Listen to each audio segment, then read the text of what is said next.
अस्सलाम वालेकुम dear students of Axon series science class 7 unit number 5 structure of an atom. एटमों के अंदर मुख्तलिफ़ किस्म की सलाहियत होती है कि ये एक दूसरे के साथ बॉन्ड बनाएं, एक दूसरे के साथ अरेंज हो। एक एटम कितने बॉन्ड बनाता है, एक एटम कितने दूसरे एटमों के साथ अपना ताल्लुक़ कायम करता है, ये डिपेंड करता है उसकी वैलेंसी पर। वैलेंसी क्या है?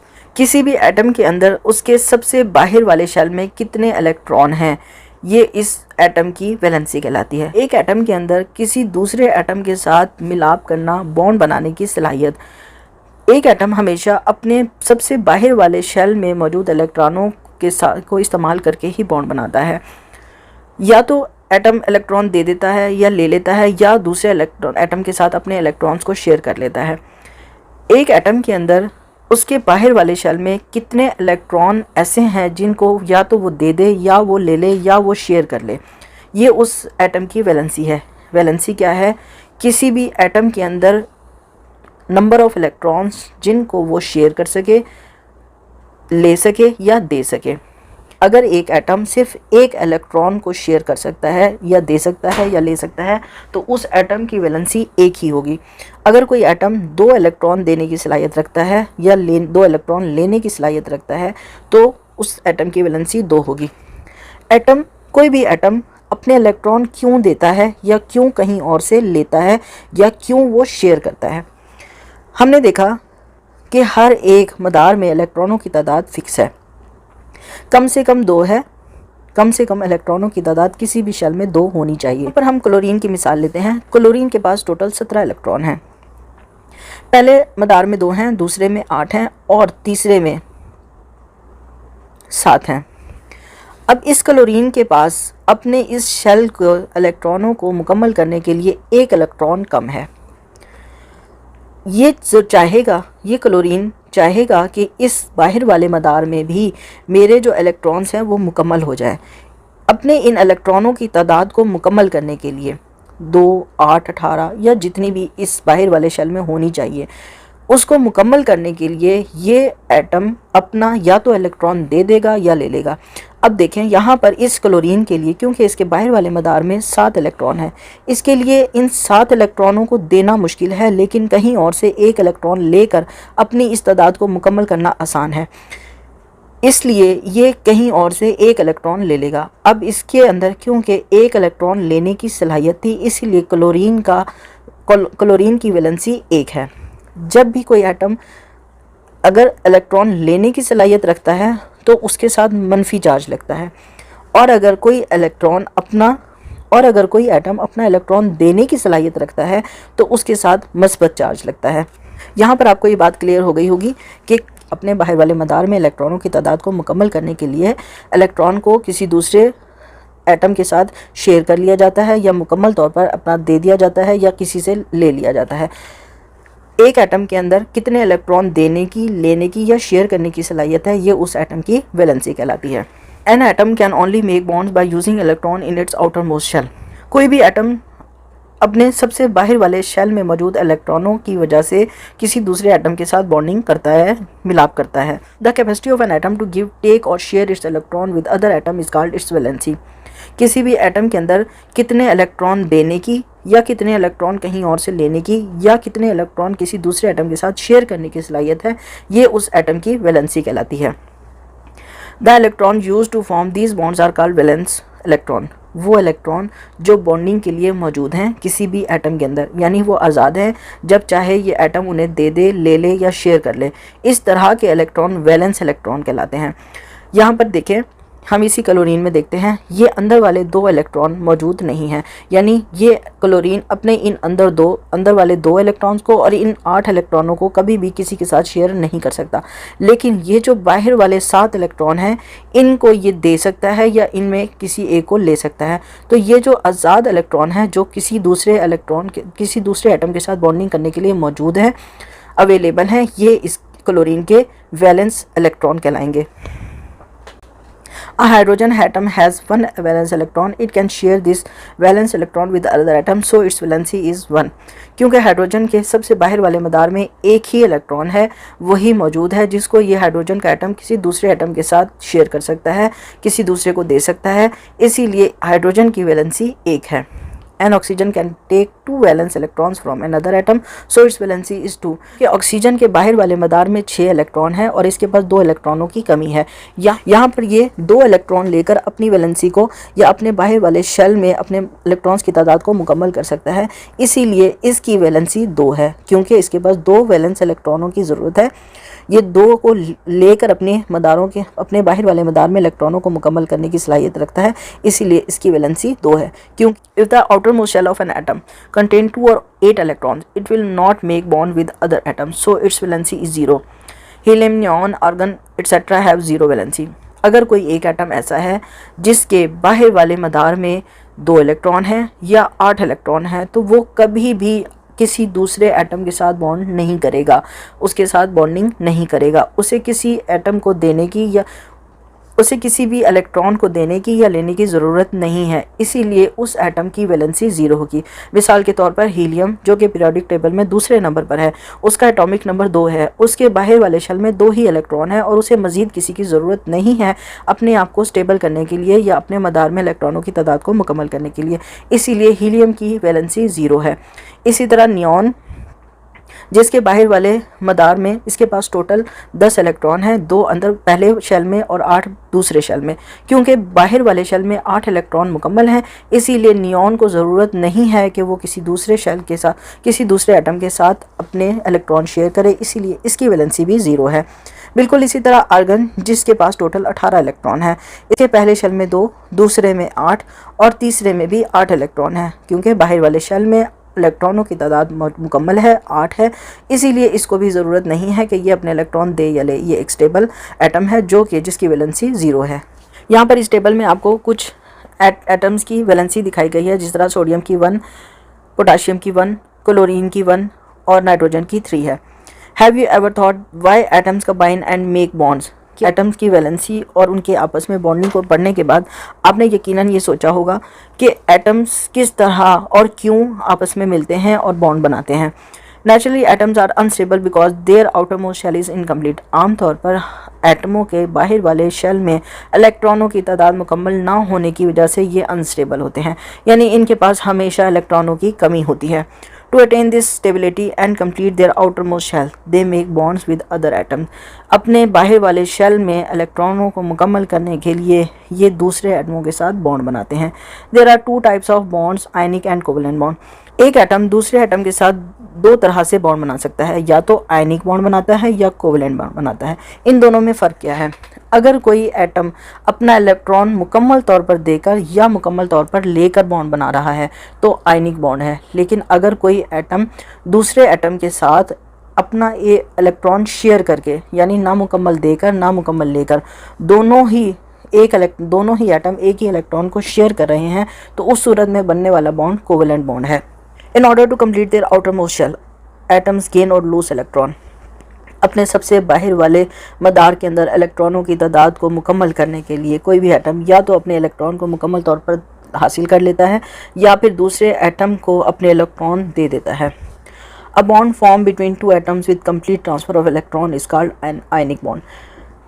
ऐसा बॉन्ड जो कि 2 एटमों के दरमियान मुकम्मल तौर पर अपने इलेक्ट्रॉन देने या मुकम्मल तौर पर लेने की वजह से बनता है, आयनिक बॉन्ड कहलाता है. मिसाल के तौर पर यहाँ पर आपको सोडियम और फ्लोरीन का आयनिक बॉन्ड दिखाया गया है.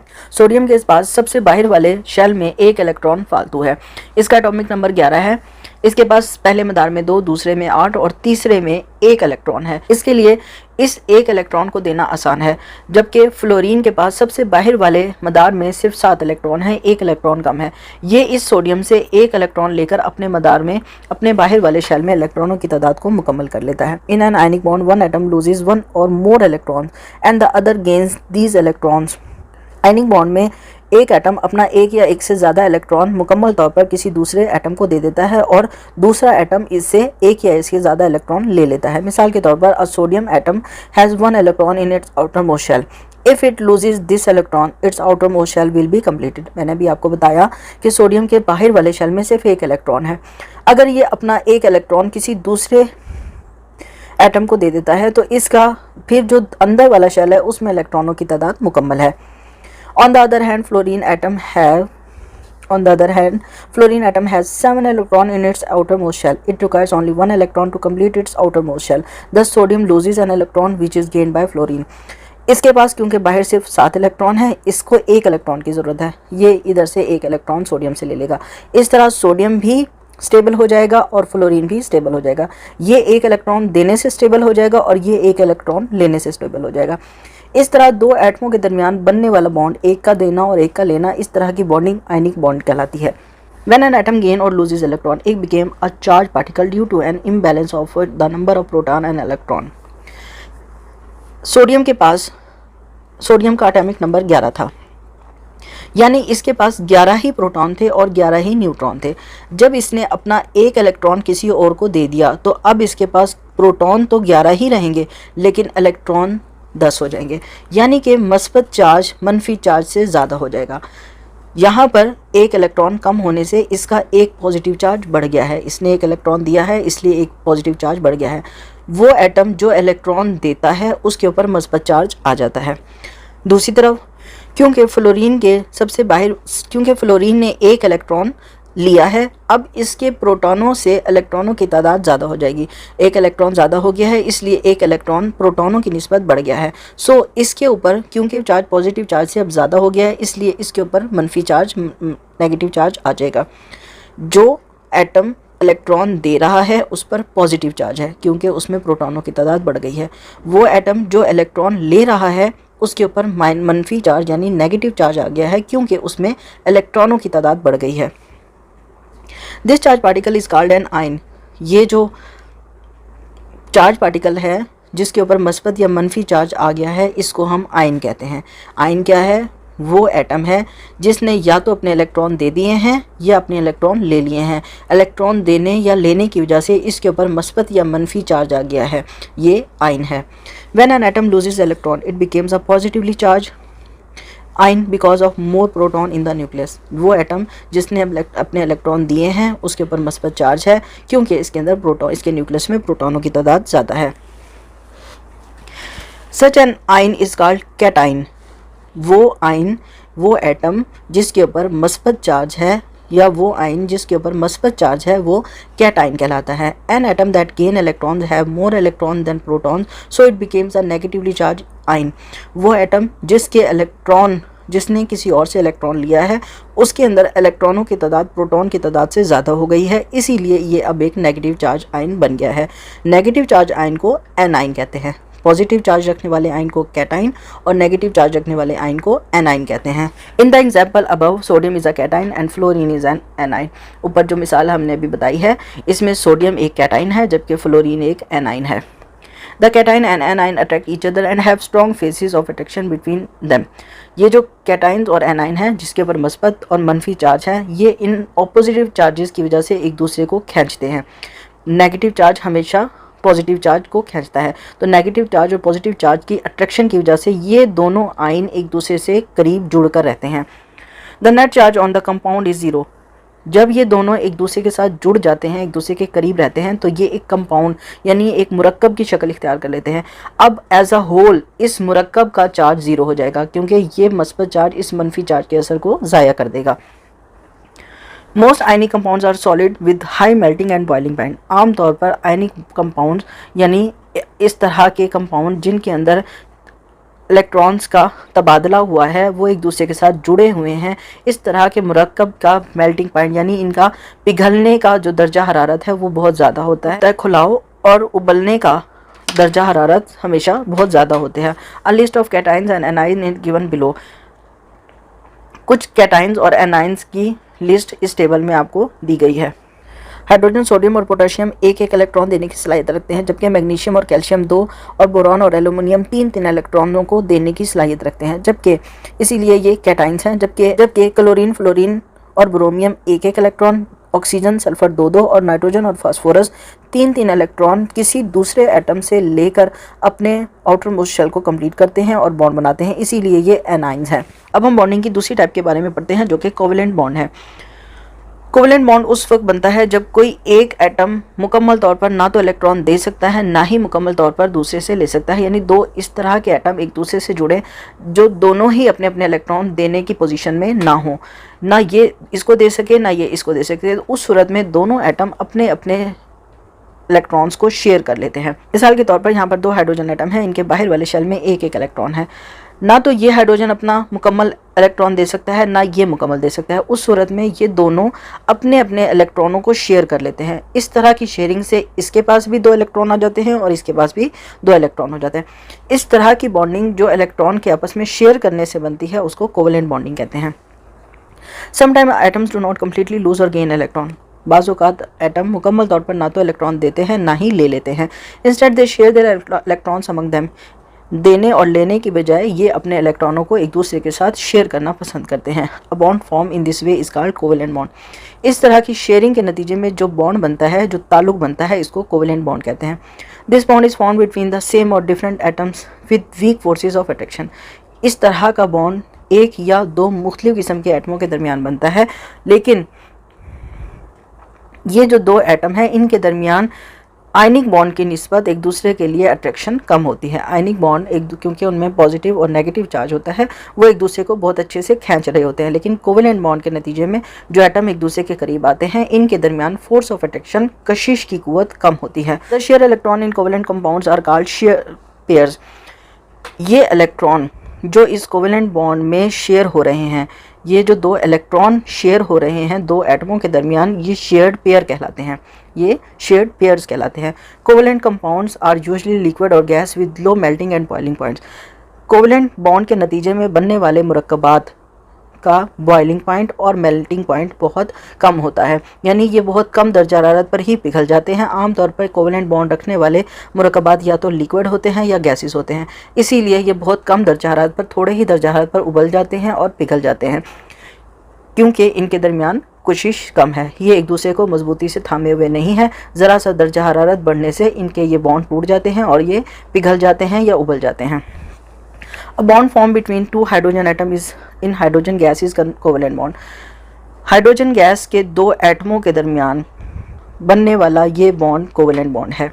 यहाँ तक हमने बात की बॉन्डिंग के बॉन्ड्स के नतीजे में एटम एक दूसरे के करीब आ जाते हैं। एटमों के इस तरह एक दूसरे को इलेक्ट्रॉन शेयर करना, देना या लेना, इसके नतीजे में जब 2 एटम एक दूसरे से मिल जाते हैं, जुड़ जाते हैं, तो एक मॉलिक्यूल या कंपाउंड बनता है। अगर बॉन्डिंग 2 एटमों के 2 या 2 से ज़्यादा ऐसे एटमों के दरमियान हो रही है जो एक ही एलिमेंट से बिलोंग करते हैं, तो मॉलिक्यूल बनेगा। फॉर एग्जांपल ऑक्सीजन के 3 एटम हैं, तीनों एक दूसरे से जुड़े हैं, इसके नतीजे में O3 का जो कंपाउंड बना है, O3 जो बना है वो एक मॉलिक्यूल है।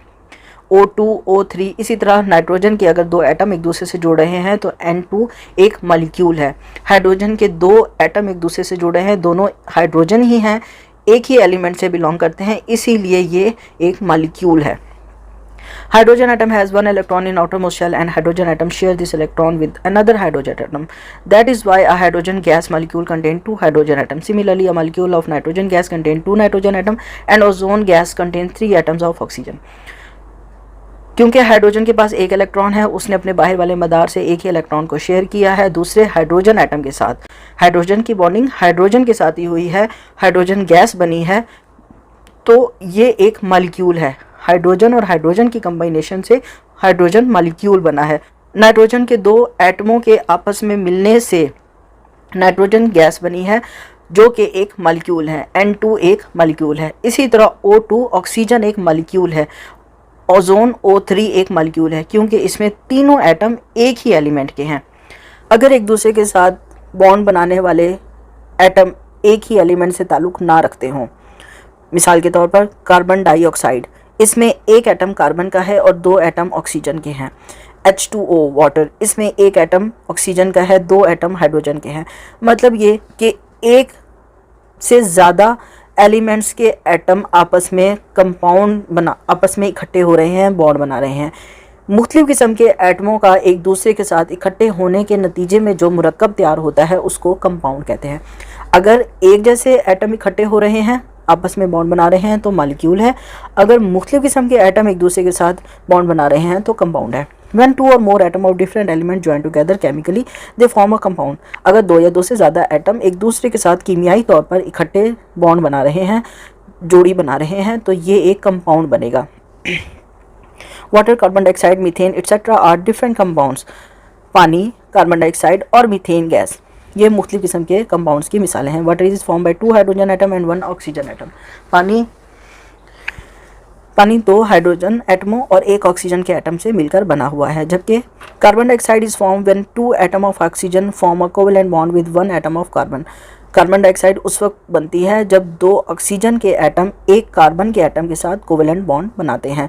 एक कार्बन का एटम दरमियान में है और 2 ऑक्सीजन के एटम यहाँ पर इसके साथ कोवेलेंट बॉन्ड तैयार करते हैं। इसी तरह मीथेन गैस उस वक्त बनती है जब 4 और हाइड्रोजन के एटम एक कार्बन के एटम के साथ कोवेलेंट बॉन्ड बनाते हैं। एक कार्बन 4 एटमों के साथ कोवेलेंट बॉन्ड बनाती है, उस वक्त कंपाउंड तैयार होता है। डियर स्टूडेंट्स, तमाम चैप्टर्स की कंप्लीट सॉल्व एक्सरसाइजेज, एक्टिविटीज़ और नोट्स के लिए वेबसाइट www.abdirinfo.com को विजिट करें। अगर आप किसी भी क्लास के साइंस या बायोलॉजी के लेक्चर्स हासिल करना चाहते हैं तो अपनी डिमांड लिखकर कमेंट बॉक्स में मैसेज करें।